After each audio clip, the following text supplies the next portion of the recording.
السلام عليكم ورحمة الله وبركاته، والصلاة والسلام على أشرف رسول الله سيدنا محمد صلى الله عليه وسلم. إن شاء الله النهاردة هنبدأ إن شاء الله ببداية مبهجة ومفرحة إن شاء الله، فيها نوع من التفاؤل. حكاية عن جدتي حكتها لي، وكل اللي احنا بناخده منها إن فعلا إن الله يضاعف لمن يشاء.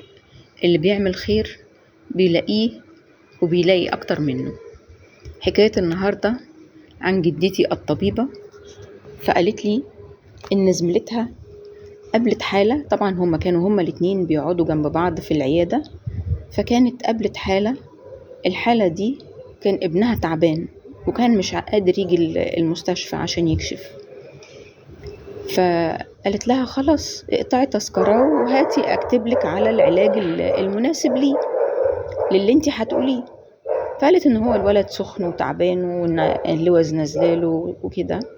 فقالت لها خلاص، كتبت لها العلاج. فللأسف كان الصيدلية في المستشفى ما فيهاش العلاج.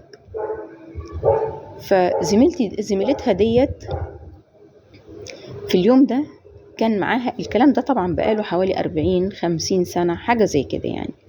كان معاها حوالي 7 جنيه في شنطتها بس. فادت للست 5 جنيه. كان أيامها المضاد الحيوي ب4 جنيه. فالست خدت الفلوس وراحت تشتري لابنها العلاج، وجات لها بعد أسبوعين تشكرها وتقول لها ان ابنها خف وراح الامتحان، لانه كان في الاعدادية ساعتها. بس صاحبة جدتي دي كانت بتحكي لجدتي وبتقول لها في اليوم ده انا روحت، كان ساعتها الميكروباص ب5 صاغ، فروحت البيت وهي معاها 35 جنيه. جم ازاي؟ اول حاجة جالها واحد عاوز يعمل كشف بطنة علشان يعمل رخصة للعربية، عملتهوله فادها 15 جنيه. تاني حاجة كان في بنت تعبانة جنب المستشفى وكانت عايزة زيارة منزلية، فعملتها لها وخدت 20 جنيه، فروحت معاها 35 جنيه.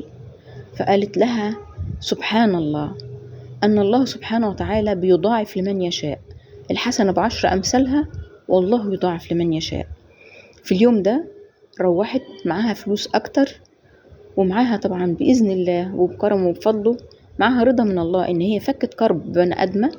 فاللي بيفك كرب بني آدم ربنا سبحانه وتعالى بيكرمه وبيعطيه أكتر مما يتوقع. وإن شاء الله في المرة الجاية هنقول حاجات من حكايات جدتي.